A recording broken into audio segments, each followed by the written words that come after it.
iPad Air 16ពណ៌ផ្កាឈូកអីវ៉ាន់កម្រអានេះអីវ៉ាន់មកទឹកស្អាតណាហើយអានេះវិញគឺពណ៌លឿងបងប្អូនទាំងគ្នាអីវ៉ាន់នេះខ្ញុំអត់មានអីត្រូវនិយាយច្រើនជាមួយនឹងបងប្អូនទេដោយសារតែអីវ៉ាន់នេះវាស្អាតភ្លឹង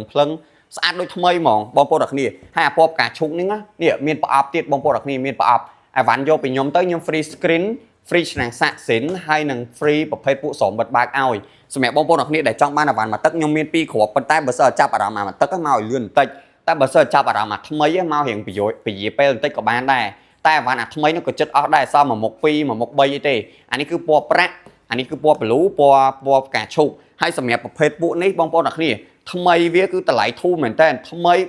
369មកទឹកតម្លៃវារៀងក្រោមមកថ្មីនឹងបន្តិចបន្តួចទេបងប្អូនអ្នកគ្នាចង់ប្រើថ្មីក៏បានចង់ប្រើមកទឹកក៏បានខ្ញុំបញ្ជាក់អាវ៉ាន់មកទឹករបស់ខ្ញុំគឺស្អាតភ្លឹងដូចថ្មីចឹងសំខាន់អាផ្កាឈុកនេះគឺបានប្រអប់ទៅទៀតខ្ញុំអត់គិតប្រអប់ទុកទេទិញមកបានប្រអប់គឺឲ្យប្រអប់ទៅបងប្អូនវិញនេះសំខាន់មានឆ្នាំងសាក់សិនអីមកវិញមកកាផ្លេហ្មងចឹងសម្រាប់បងប្អូនគ្នាដែលចង់បាន A16 ថ្មី